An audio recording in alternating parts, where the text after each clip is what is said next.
91장 찬송하겠습니다. 91장입니다.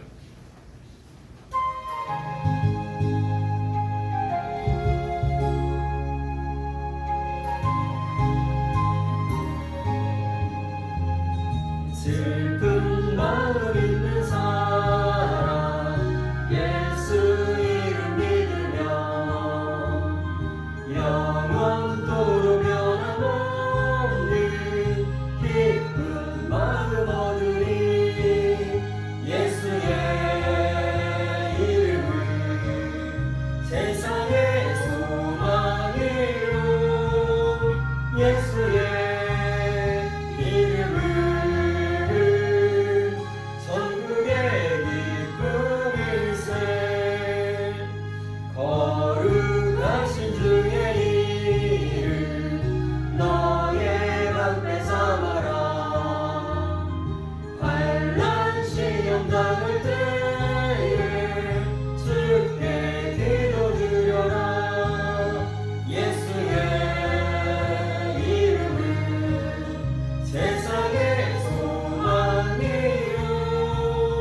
예수의 이름은 전국의 기쁨일세. 존귀하신 주의 이름 놀이 기쁨 내도다. 주의 품에 안길 때에 기뻐 찬송 부르리.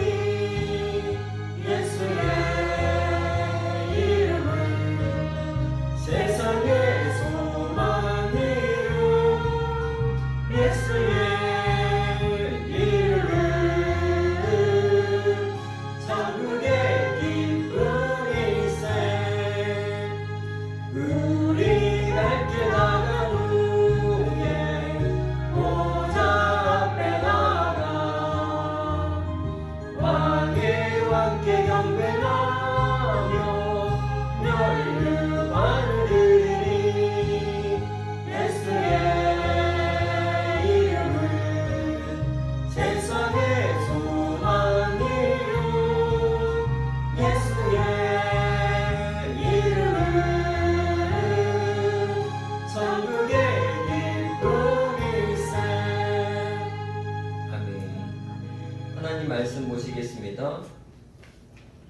신약성경 요한복음 4장 1절에서 30절까지 말씀 함께 교독하겠습니다. 요한복음 4장 1절에서 30절 말씀입니다. 제가 한 절 읽고 여러분 한 절 읽고 교독합니다. 먼저 1절 공독합니다. 예수께서 제자를 삼고 세례를 베푸시는 것이 요한보다 많다 하는 말을 바리새인들이 들은 줄을 주께서 아신지라. 예수께서 친히 세례를 베푸신 것이 아니요 제자들이 베푸는 것이라. 유대를 떠나서 다시 갈릴리로 가실새 사마리아에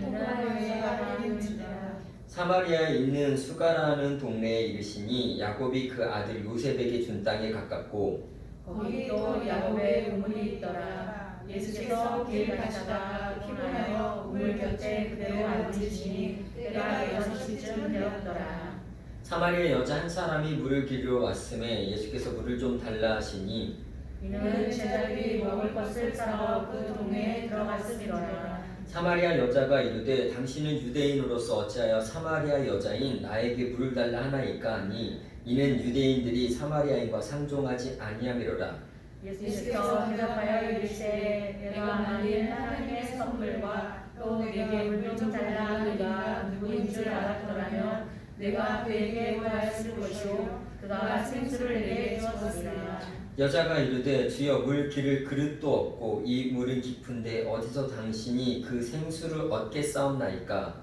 우주리장 야곱이 이 물을 우리에게 주셨고 또 여기서 자기와 자기 아들들과 짐승이 다 마셨는데 당신이 야곱보다 더 크니까. 예수께서 대답하여 이르시되 이 물을 마시는 자마다 다시 목마르려니와 내가 주는 물을 마시는 자는 영원히 목마르지 아니하리니 내가 주는 물은 그 속에서 영생으로 솟아나는 샘물이 되리라. 여자가 이르되 주여 그런 물을 내게 주사 목마르지도 않고 또 여기 물길로 오지도 않게 하옵소서. 이르시되 가서 내 남편을 불러오라. 여자가 대답하여 이르되 나는 남편이 없나이다. 예수께서 이르시되 내가 남편이 없다 하는 말이 옳도다. 너에게 남편 5이 있었고 지금 있는 자도 내 남편이 아니니 내 말이 참되도다. 여자가 이르되 주여 보니 선지자로소이다. 우리 조상들은 이 산에서 예배하였는데 당신의 말은 예배할 곳이 예루살렘에 있다 하더이다. 예수께서 이르시되 여자야 내 말을 믿으라. 이 산에서도 말고 예루살렘에서도 말고 너희가 아버지께 예배할 때가 이르리라. 너희는 알지 못하는 것을 예배하고 우리는 아는 것을 예배하노니 이는 구원이 유대인에게서 남이라. 아버지께 참되게 예배하는 자들은 영과 진리로 예배할 때가 오나니 곧 이때라. 아버지께서는 자기에게 이렇게 예배하는 자들을 찾으시니라. 하나님은 영이시니 예배하는 자가 영과 진리로 예배할지라. 여자가 이르되 메시아 곧 그리스도라고 하시는 이가 오실 줄을 내가 아노니 그가 오시면 모든 것을 우리에게 알려주시리이다. 예수께서 이르시되 내게 말하는 내가 그라 하시라. 이때 제자들이 돌아와서 예수께서 여자와 말씀하시는 것을 이상히 여겼으나 무엇을 구하시나이까 어찌하여 그와 말씀하시나이까 묻는 자가 없더라. 여자가 물동이를 가려고 대문으로 들어가서 사람들에게 이르되 내가 행한 모든 일을 내게 말한 사람을 와서 보라. 이는 그리스도가 아니냐 하니 그들이 동네에서 나와 예수께로 오더라. 아멘. 잠시 기도하겠습니다. 하나님 아버지, 이 수요일 예배 가운데 우리 함께 하신 감사합니다. 오늘도 한 주간 살아가는 힘을 주시옵고 또 앞으로 이 코로나 전국이 끝날 때까지 주께서 보호하신가 은혜를 입고 살아갈 수 있는 우리 인간가족들 되게 축복하여 주시옵소서. 예수 그리스도 이름으로 기도합니다. 아멘. 네, 요한복음을 쭉 보고 있는데요. 지금 이렇게 수요일 날 우리가 보는 이런 말씀은요, 조금씩 한 절 한 절씩 좀 깊이 보는 말씀이고요. 유튜브에 좀 제가 올려놓은 그런 말씀들이 좀 있는데 사경의 말씀과 그리고 창세기 출애굽기 이런 말씀들은요, 좀 배경적인 것들이에요. 전체를 볼 수 있는 그런 말씀이니까요. 여러분 좀 이따가 이제 문자로 전송되는 그 유튜브 그 주소를 찍으면 지금 예배를 볼 수 있고요. 그리고 다른 그런 강해나 아니면 말씀을 들으려면 구독을 하시거나 채널을 저장하시면 다른 요일이나 아니면 다른 이 사경의 말씀을 볼 수가 있어요. 그래서 그런 것들을 계속 꾸준히 보면서 전체와 또 그리고 깊이 볼 수 있는 그런 은혜들을 조금 같이 가져갔으면 좋겠습니다. 그래서 너무 멀리만 보는 것도 좋은 거 아니고요. 그리고 너무 가까이만 보는 것도 좋은 것이 아니라 멀리도 볼 수 있고 가까이도 볼 수 있는 어떤 그런 모습들이 굉장히 좋은 모습들입니다. 그래서 오늘은 좀 안에 한 구절 그런 것들을 함께 살펴보도록 하겠습니다. 요한복음에서 이야기하는 것들을 조금 더 자세히 나누겠는데요. 지금 오늘은 예수님께서 누구를 만나시냐면 우물가의 한 여인을 만나십니다. 그런데 그 만나는 장소도 굉장히 중요한 거예요. 오늘 어디서 만나냐면 이 말씀을 보니까 4장 3절 말씀 한번 읽어볼까요? 4장 3절 함께 읽어보겠습니다. 시작. 유대를 떠나서 다시 갈릴리로 가실새. 이 유다와 갈릴리 사이에 사마리아가 껴 있습니다. 그래서 보통 이렇게 돼 있죠. 우리가 이 이스라엘을 지도를 그리면요 이렇게 돼 있어요. 여기는 지중해고요. 그리고 여기는 애굽이고요. 그래서 요즘 이렇게가 이스라엘이에요. 이스라엘을 그릴 때 중요한 것이 이스라엘은 딱 세 분류로 거의 나눠져요. 이스라엘의 지도에서 가장 중심은 이 갈릴리 바다, 갈릴리 호수와 얘는 갈릴리예요. 갈릴리 호수와 이 전체를 흘러가는 요단강,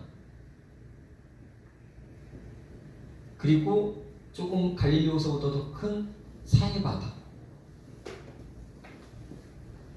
이런 것이 있어요. 그래서 이쪽은 유다의 유대, 뭐 예루살렘 이쪽 주로 유다고, 갈릴리는 이쪽이에요. 갈릴리. 갈릴리, 뭐 나사렛 이쪽 위쪽인데 요 중간에 사마리아가 있어요. 사마리아. 그러니까 원래는 이 분열 왕국이 됐을 때 북이스라엘에 속했던 북이스라엘의 수도가 사마리아예요. 사마리아. 그런데 주님이 지금 이렇게 이스라엘 땅에서 움직이시다가 다시 유대에서 갈릴리로 가셔야 돼요. 근데 당시의 사람들은 사마리아를 안 지나가요. 근데 4절 한번 읽어볼까요? 4절 한번 읽어보겠습니다. 4절 시작. 사마리아를 통과하여야 합니다. 네, 사마리아를 안 지나가요. 사마리아가 이렇게 가면 빠른데 이 동네를 안 지나갑니다. 이렇게 가요. 이렇게 가요. 이유도 있죠. 이유는 두 가지 이유가 있어요. 이유는 이 사마리아가 북이스라엘의 수도였어요. 근데 이 북이스라엘의 수도에 먼저 우리가 유나서 할 때 봤지만 북이스라엘이 먼저 망해요. 아수르에게 망하지.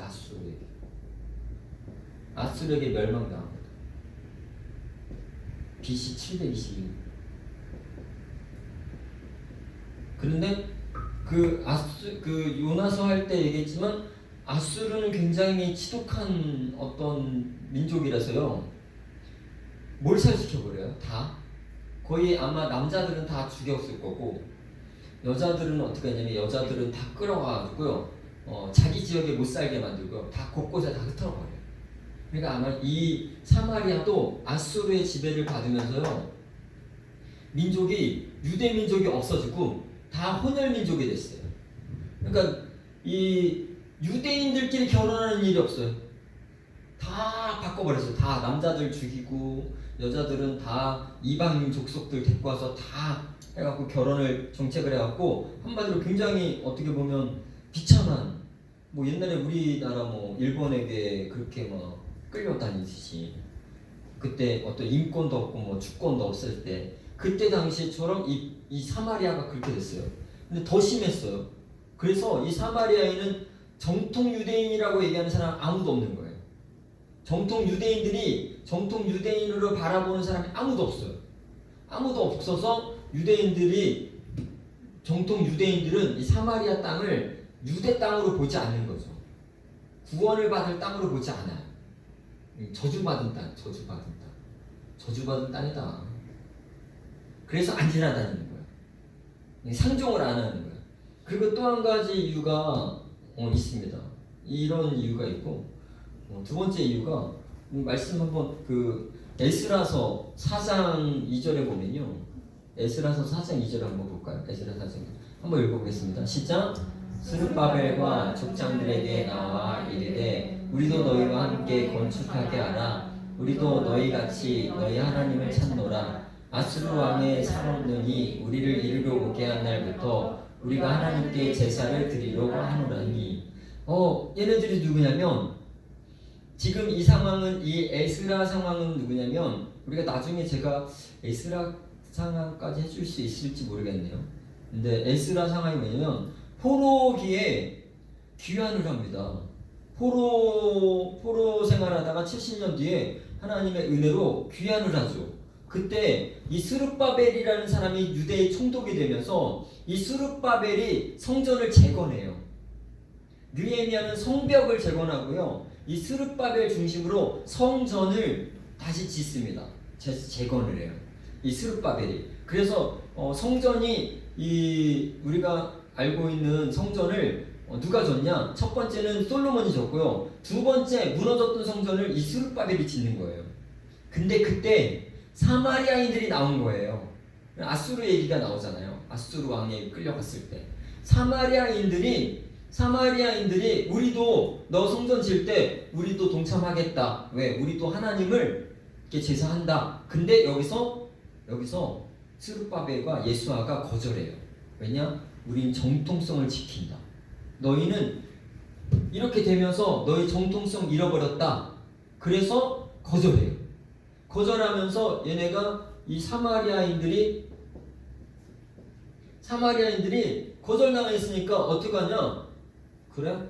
그러면 우리 따로 하나님 앞에 성전 짓고 예배 드리겠다. 그래서 사마리아 산에 성전을 따로 지어요. 제사할 곳을 따로 짓죠. 그런데 이거는 율법을 어기는 거예요. 이스라엘이 굉장히 싫어하는 부분인 거예요. 그래서 이 두 가지 이유 때문에 사마리아와 상종하지 않는 거예요.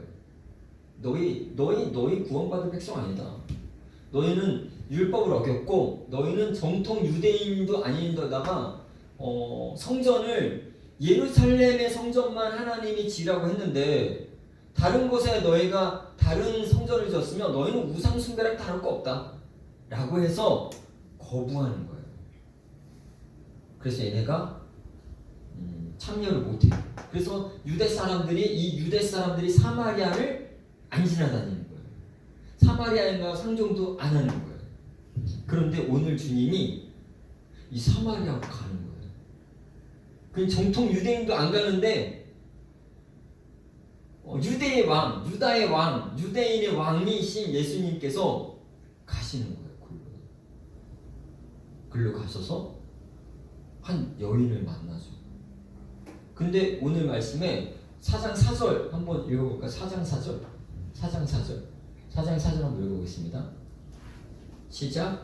사마리아를 통과하여야 하느니라. 그래서 주님은 여기에 뭐라고 표현하면 나는 사마리아를 통과해야 한다. 통과해야 할 이유가 있고요. 그러니까 여기에 뭐가 있냐면 하나님의 계획이 있어요. 하나님의 계획이 이 말씀 속에 담겨져 있는 거예요. 나는 사마리아에 갈 이유가 있다. 사마리아에서 무언가 하나님의 일을 할 것이 있다는 거죠. 할 것이 있다는 거예요. 아무도 사마리아 땅을 안 지나다니는데 예수님은 그곳을 가셔야 하는 거예요. 근데 제자들이 말렸을까요? 안 말렸을까요? 안 말렸어요. 주님이 하시는 이유가 있으면 당연히 하나님 뜻이 있으면 하셔야죠. 제자들에게 말 얘기 안 했어요. 그런데 사마리아에 와서 그때서야 제자들이 나중에 깨닫고 알게 되죠. 사마리아에 하나님의 계획이 있으셨던 거예요. 그리고 그 계획은 놀랍게도 그 계획은요 어떤 큰 계획이 아니라요 어떤 죄 많은 한 여인을 회복시키는 거였어요. 이 한 여인을 회복시키는 것이 하나님의 계획이셨어요. 그래서 예수님이 이 사마리아를 통과하신다는 거죠. 그곳에서 한 여인을 만난 계획을 갖고 계셨어요. 여러분 우리 삶을 볼 때 하나님의 계획이 있으실 것 같습니까? 없으실 것 같습니까? 있으시죠. 있으신 거예요. 마치 우연인 것 같지만, 마치 우리가 살아가는 것이 우연인 것 같지만 하나님의 계획은 한 사람에게 있어요. 그 한 사람에게. 한 사람이 회복되는 그것을 늘 바라보고 계시고 그래서 그 한 사람에게 하나님의 계획은 다 있어요. 하나님의 계획을 갖고 왔다는 거예요. 지금은 잘 모릅니다. 지금은 잘 몰라요. 그런데 언제 알게 되냐면요. 지나고 나면 알게 돼요. 지나고 나면 하나님의 계획이 있었고 하나님의 은혜였구나라는 것들을 고백하게 되죠. 그래서 우리는 무엇을 믿어야 되냐면요. 하나님의 계획하심을 믿는 거예요. 하나님의 계획하시고 하나님의 뜻이 있음을 우리는 믿고 따라가는 거죠. 그래서 저는 지금도 여전히 우리가 섣불리 뭐가 옳다고 말하기가 어렵다는 거예요. 지금 상황도. 코로나도 물론 사람들이 죄를 져서 그랬는지 아니면 주님의 심판인지 아직은 우리가 모른다는 거예요. 언제 알겠냐? 지나고 나면 알게 된다는 거예요. 그래서 괜히 우리가 지나기도 전에 우리가 마치 하나님의 어떤 계획을 다 아는 것처럼 이게 맞다 저게 맞다 말할 수가 지금은 없을 것 같아요. 다만 우리는 뭐 해야 되냐? 하나님의 계획하심이 있음을 믿고 우리는 그것을 믿고 감사하며 따라가는 거죠. 감사하고 따라가는 거예요. 마치 제자들이 그렇습니까 주님? 막 거기서 그 제자들 와가지고 주님 아무도 안 가는데 왜 가십니까? 이렇게 안 따지듯이 주님이 하나님의 계획이 있어서 가신다 그러면 우리는 그냥 따라가는 거죠. 그게 어떻게 보면 우리가 주님을 하나님 되게 만들고 우리는 하나님의 백성이 되는 거죠. 우리가 이 사람의 백성이 너무 커가지고 주인이 하고 싶은 것도 막 말리는 거예요. 여러분 저 이렇게 멍멍이 키우는 거 옛날에 되게 많이 키웠는데요. 지금은 저는 멍멍이 키우는 거 그렇게 저는 앞으로는 키우고 싶지 않아요. 저는 키우고 싶지 않아요. 그래서 우리 애들도 야 이거 하나님 뜻 아닌 것 같아 이렇게 막 얘기하면서 앞으로는 나는 사람을 키우고 싶지 멍멍이를 키우고 싶지 않다라고 얘기해요 그냥. 근데 멍멍이 키우는 것들을 봐요. 좀 봐봤어요. 근데 여러분 재밌는 게 뭔지 아세요? 그 개는 훌륭하다 그 프로그램을 좀 봤어요. 제가 좀 보다가 볼 게 있어 봤는데요. 놀라운 게 있어요. 놀라운 걸 발견했어요. 어떤 이제 큰 세파트인데 이 세파트인데요. 얘가요. 이제 그 사람이 이제 개를 잘 아니까 설명했잖아. 얘는 자기가 동등하다고 생각한대. 사람과 동료래 동료. 지금 막 물고 화내면 사람 겁먹으니까 아 내가 물고 화내면 되는 거구나 생각을 해갖고 얘가 지금 주인을 주인처럼 생각 안 하고 동료로 생각한다는 거예요. 아니면 자기가 이 집안에서 힘이 제일 세다고 생각한대요. 그래가지고 진짜 어느 날 어떻게 하더라? 여자분이 이제 주인이었는데 여자분이 이제 급하게 나가려고 출근하려고 하니까 걔가 못 나가게 막 지키는 거예요. 너 나가지 말라고. 나 혼자 있으면 심심하다고 싫다고. 너 나가지 말라고 막 노려보면서 막 지지니까 어떻게 하면 이 여자가 겁먹어갖고 막 울고 있는 거예요. 마치 그런 느낌? 이거 바뀐 거예요. 주객이 바뀐 거예요. 주인이 되고 이 멍멍이는 애완동물이 돼야 되는데 이 멍멍이는 자기가 여기서 제일 서열이 높다고 생각하고 이 주인을 갖다가 자기 동료나 아니면 자기보다 낫게끔 생각하는 거예요. 그러니까 이게 잘못됐죠. 지금의 우리가 신앙생활하는 모습들도요. 어찌 보면 비슷해요. 예전에 우리 어떤 신앙의 선배들, 신앙의 초대교회 우리나라 초대교회 선배들이나 아니면 어머니들이 신앙생활할 땐 안 그랬어요. 이게 철저했어요. 하나님은 하나님이 되시고 인간은 하나님 안에서 온전한 순종이었죠. 근데 지금은 제가 볼 때 지금은 너무 이게 높아진 것 같아요. 사람이 너무 높아졌어요. 사람이 너무 높아지니까 하나님의 계획까지도 본인들이 다 판단해요. 다 판단해서 이런 거야 저런 거야. 근데 지금 저의 관점에서는 다 아닌 것 같아요. 아직 우리는 모른다는 거예요. 인간의 한계는 어디 있냐? 미래를 모른다는 거예요.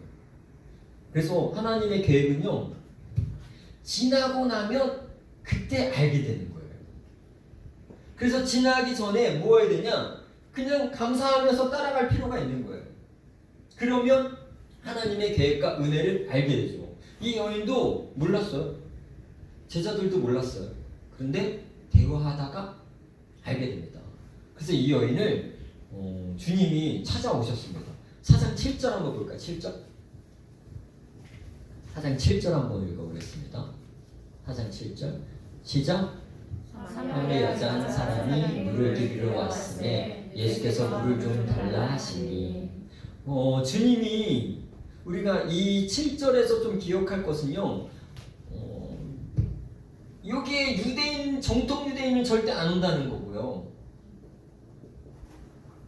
그리고 이 여인이 이야기하기를 이 여인이 한번 같이 읽어볼까요? 9절을 읽어볼까요? 9절까지 한번 읽어보겠습니다. 9절 읽겠습니다. 시작. 사마리아 여자가 이르되 당신은 유대인으로서 어찌하여 사마리아 여자인 나에게 물을 달라 하나이까 하니 이는 유대인이 사마리아인과 상종하지 아니함이로라. 그래서 유대인으로서는 사마리아 땅에 오지도 않고 특히 여인한테는 말하지 않는데 예수님께서는 먼저 기다리시고 먼저 그 여인한테 말을 거시는 거예요. 그래서 여기에서 우리가요, 예수님은요, 이 여인을 기다리셨다라는 것들을 볼 수 있어요. 예수님이 기다렸고요. 예수님께서 먼저 이 여인에게 다가오셨어요.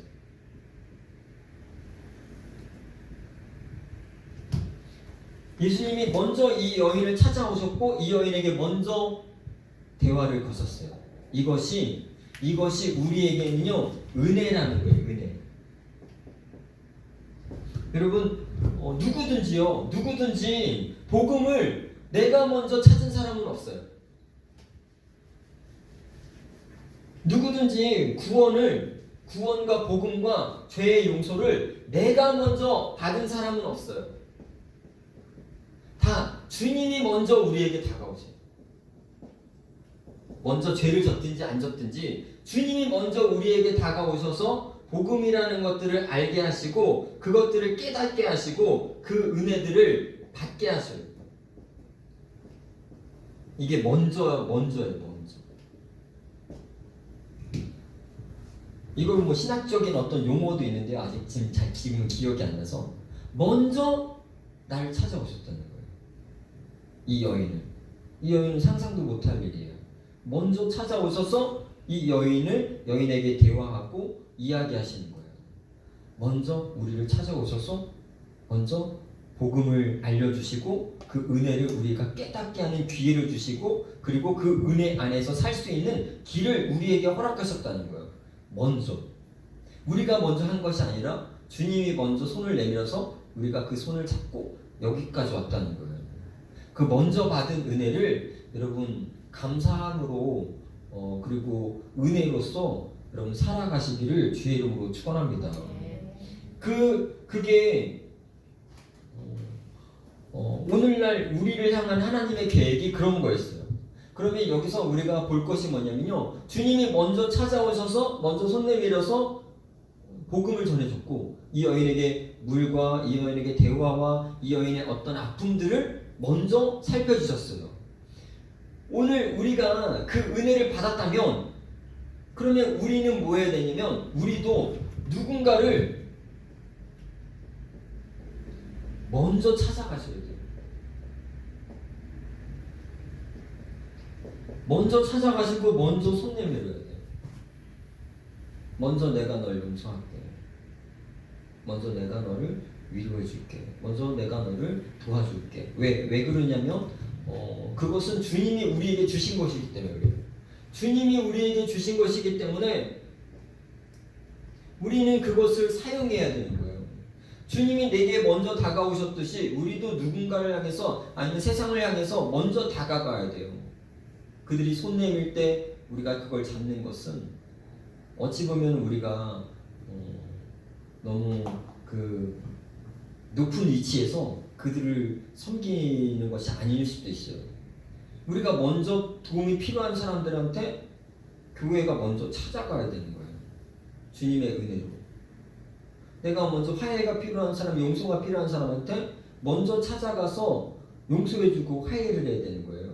그래서 왜 우리 찬양에 되면 내가 먼저 손 내밀지 못했고 뭐 이런 것들이 나오잖아요. 이런 것이 주님은 나에게 먼저 주셨는데 우리는 먼저 하려고 안 해요. 아직까지 우리는 예수 그리스도의 마음이 부족한 거예요. 주님이 날 먼저 찾아왔듯이 우리도 세상의 누군가에게 먼저 찾아가서 그들을 위로하고 그들에게 복음을 전해줄 필요가 있다는 거죠. 그래서 결국은 선교사들이 막 그래서 뭐 어느 나라든지 뭐 선교사 오세요 이런 나라 있어요? 아니죠. 자기 마음이 들어갔고 마음에 감동이 와서 자기가 찾아가지 누가 먼저 오세요 그러겠습니까? 그래서 이 마음을 예수님의 마음은 먼저 이 여인을 찾아오셨다는 그 마음을 여러분 잊지 마시고 우리도 신앙생활 먼저 하는 거예요. 내가 먼저 하나님을 잘 섬기려고 노력하고 내가 먼저 주님의 일들을 돌아보고 내가 먼저 주변의 사람들을 돌아보는 거예요. 주님의 일들을 돌아보는 거예요. 내가 먼저. 누가 아니라 내가 먼저. 그래서 은혜가 있는 사람과 은혜가 있는 교회는 내가 하는 거고요. 은혜가 없는 사람과 은혜가 없는 교회는 네가 하는 거예요. 네가 누가 하겠지. 누가 하겠지. 그래 저거 누가 하겠지. 왜 내가 하니? 누군가 하겠지. 라고 하는 거고요. 은혜가 있는 사람과 은혜가 있는 교회는 내가 하는 거예요. 먼저. 남이 못했구나. 남이 저거 못 봤구나. 내가 해야지. 라고 하는 것이 주님의 우리에게 가르쳐 주신 은혜라는 거죠. 여러분 그 은혜를 여러분 기억하시기를 소망합니다. 그래서 이 여인에게 찾아왔었어요. 뭘 달라고 했을까요? 우리 요거만 하고 마치고 무엇을 달라고 했죠? 물이 뭘까요? 물을 달라고 했었어요. 근데 그 옆에는 우물이었으니까 당연히 우물물이겠죠? 우물물이었어요. 물을 달라고 했어요. 근데 우물물이었는데 주님은 이 물을요 다르게 얘기하십니다. 주님은 이 물을요 다르게 얘기하셔요. 한번 10절 한번 볼까요? 10절 한번 읽어보겠습니다. 10절 시작. 예수께서 대답하여 이르시되 내가 만약 하나님의 성물과 또 내게 물 좀 달라 하는 네가 누구인지 알았더라면 내가 그에게 구하였을 것이요 그가 생수를 내게 주었으리라. 그래서 이 물을 원래 그 우물물을 얘기하다가 이 물을 생수로 변화해요. 생수는 뭘까요? 생명수죠. 생명수. 만약에 너가 하나님의 선물과 내게 물 좀 달라 하는 내가 누구인지 알았다라면 너는 내게 생수를 달라고 구하였을 것이고 나는 그것을 너에게 줄 것이다 라고 얘기하면서 물의 관점이 생수로 변합니다. 이 생수가 뭘까요? 생수 4장 14절 한번 보겠습니다. 14절 시작. 내가 주는 물을 마시는 자는 영원히 목마르지 아니하리니 내가 주는 물은 그 속에서 영생하도록 솟아나는 샘물이 되리라. 중요한 단어가 나오죠. 영생이 나옵니다. 영생. 그러니까 이 물의 관점에서 생수로 와서 이 생수는 영생을 얻게 된다는 거죠. 생명수. 그래서 결국 뭐냐? 예수 그리스도를 고백하고요. 이 생수는 그로 인해서 얻게 될 성령을 비유합니다. 만약 그랬으면 내가 누군지 알았으면 너가 나에게 생수를 구했을 것이고 내가 너에게 주었을 거고 그것은 내 속에서 솟아나는 이 생명수가 될 것이다. 예수를 고백하고 성령을 비유하는 말로 쓰이죠. 생명수가 되는 거예요. 생명수. 여러분 성령 받으셨어요? 성령 받은 사람의 특징이 뭔지 아세요? 몰라요? 네? 몰라요? 다 중얼중얼 성령을 받은 사람의 특징은 이 말씀 그대로입니다. 이게 뭔가가 흘러 넘치는 거예요. 솟아나는 거예요. 다시 어떨 때 다시 찬양만 해도 막 힘이 나고요. 기도만 해도 힘이 나고요. 말씀만 들어도 힘이 나는 거예요. 그게 성령을 받은 사람들의 특징이에요. 그것으로 갖고 다시 이기면서 살아갈 수 있는 힘을 얻게 되는 거죠. 이 여인에게 지금 예수님이 그 이야기를 하는 거예요. 구원의 문제를 지금 갑자기 다루시는 거예요. 예수님은 이 여인이 무엇 때문에 힘든지를 아는 거예요. 이 여인이 왜 아무도 안 나오는데 사람들을 만나기 쉽지 않아서 그 시간에 그곳에 없겠습니까? 뭔가 이 여인은 내적인 심각한 문제가 있다는 거예요. 거기에 죄 문제가 있다는 것들을 나타내는 거예요. 그래서 이 여인에게 예수님은 주를 고백하고 성령을 줬어서 날마다 솟아나는 샘물을 주고 싶으신 거예요. 근데 이 여인이 받았을까요? 못 받았을까요? 이 여인이 받습니다. 한번 읽어보겠습니다. 19절입니다. 그리고 이 여인이 이제 고백하고 19절 한번 읽어볼까요? 시작.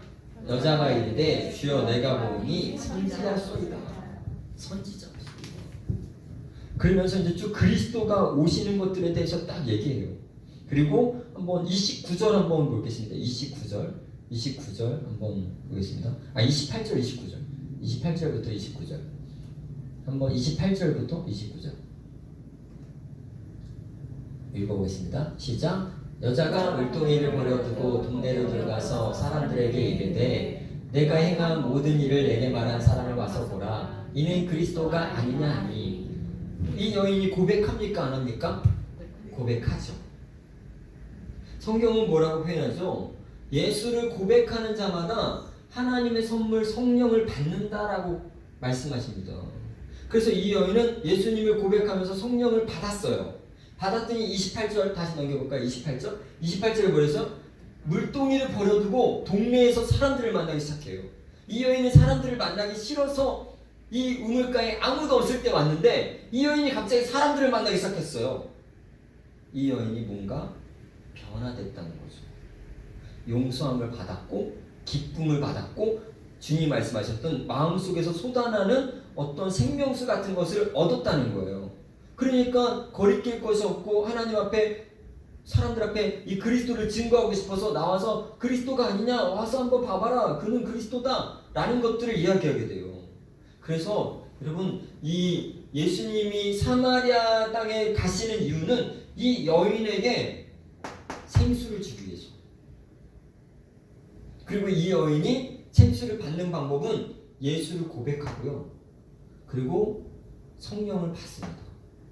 그리고 생수를 얻어서 사람들을 만나서 이제 그 이야기를 전하고 있어요.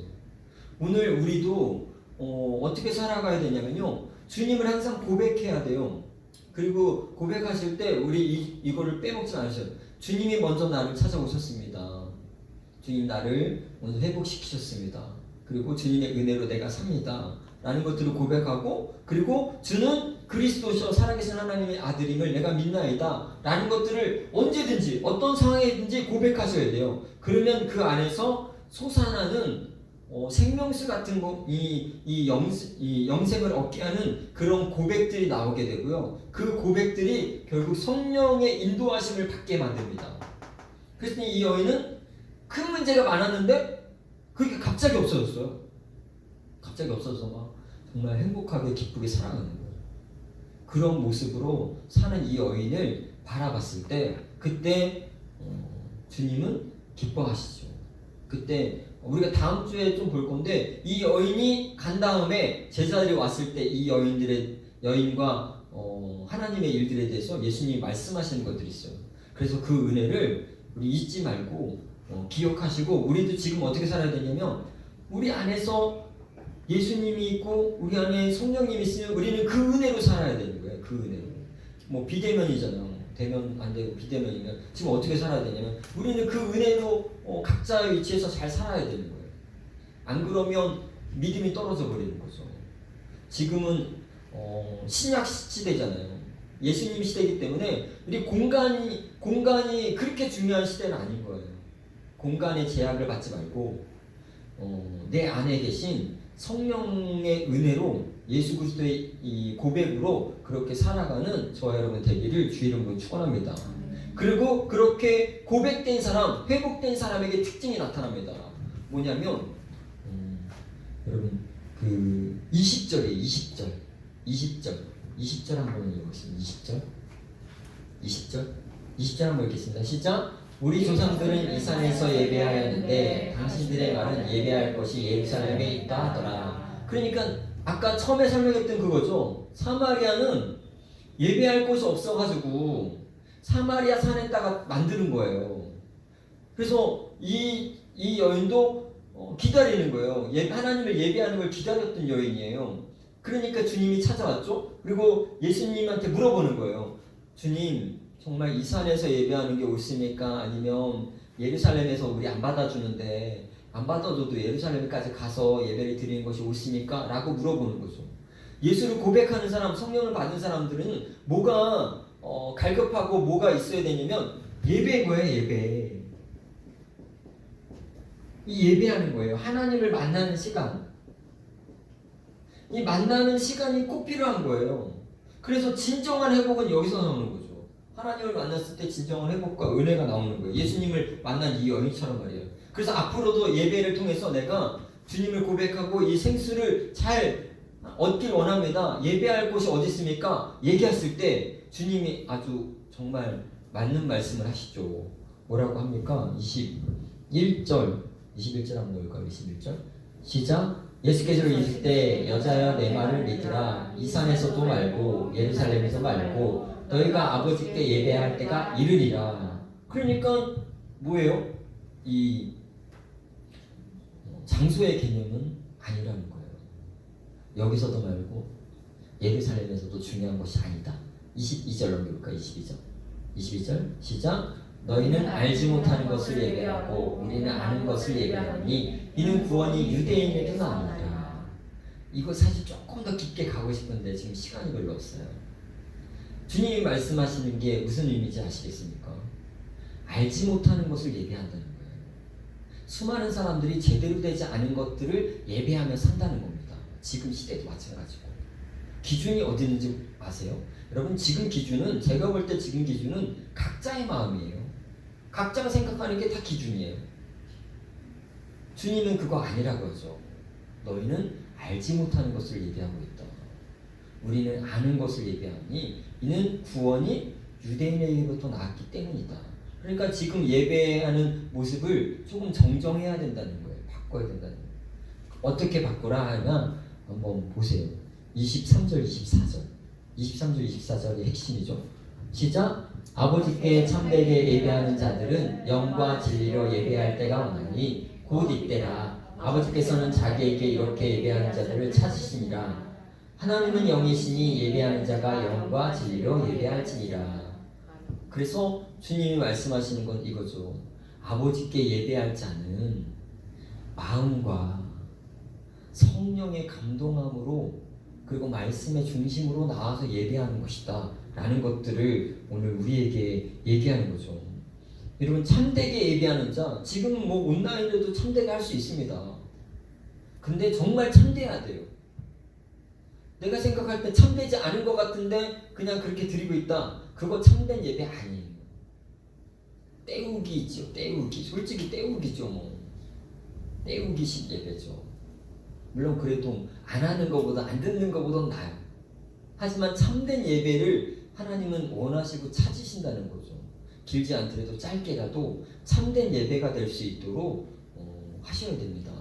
그리고 영과 진리로 예배해야 돼요. 우리의 마음과 정성과 성령의 은혜와 감동 감화로 우리는 예배를 드려야 돼요. 그래서 결국은 어떤 교회가 앞으로 하나님이 쓰실 교회냐? 성령의 감동 감화 은혜가 있는 예배를 드리는 교회가 앞으로 하나님이 쓰실 교회예요. 우리는 그런 예배자가 되고 그런 예배를 드리는 교회가 됐으면 좋겠습니다. 그런 은혜를 여러분, 저와 여러분 받는 그런 은혜 가운데 사는 사람들이 되시기를 주의 이름으로 축복합니다. 그래서 주님은 사마리아 땅에 그 이유 때문에 오셨어요. 그리고 이 여인은 생각외로 하나님을 잘 알고 있는 여인이었어요. 그렇기 때문에 주님이 이곳을 지나야만 했고 이 여인을 만나셔야만 했고 이 여인을 통해서 사마리아 땅이 이제 변화가 시작됩니다. 먼저 주님이 나를 찾아오셨던 은혜를 잊지 마시고요. 우리도 누군가가 필요하면 우리가 먼저 찾아갈 수 있는 그런 사람들이 되어주셔야 돼요. 자존심 때문에 뭘 못하지 마시고 주님의 은혜 때문에 내가 먼저 할 수 있는 게 필요한 거예요.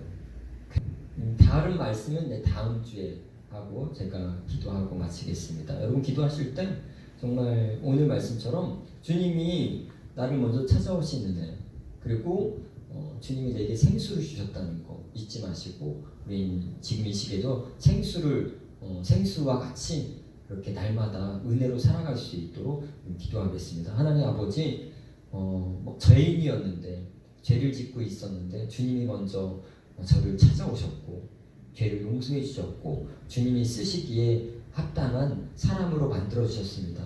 지금도 여전히 부족하지만 하나님의 은혜로 살게 도와주시고 주님이 먼저 우리를 찾아오셔서 용서하셨듯이 우리도 먼저 누군가를 찾아가서 그들에게 예수를, 생수를 전해줄 수 있는 우리 교회와 우리 성도들 되게 축복해 주시옵소서. 예배할 때가 주님은 곧 이때라고 말씀하셨습니다. 집에서 가정에서 온라인으로 드리는 모든 분들 신령과 진정으로 예배하게 하시고 은혜 내려 주시옵소서. 예수 그리스도의 이름으로 기도합니다. 우리 주님이 가르쳐 주신 기도로 예배 마치겠습니다. 하늘에 계신 우리 아버지여 이름이 거룩히 여김을 받으시오며 나라의 마옵시며 뜻이 하늘에서 이룬 것 같이 땅에서 이루어지리다. 오늘날 우리에게 일용할 양식을 주옵시고 우리가 우리에게 죄인자를 사하신 것 같이 우리 죄를 사하여 주옵시고 우리를 시험에 들게 하지 마옵시고 다만 엑스코나 앞서서 대개 나라와 권세와 영광이 아버지께 영원히 싸움나이다. 아멘.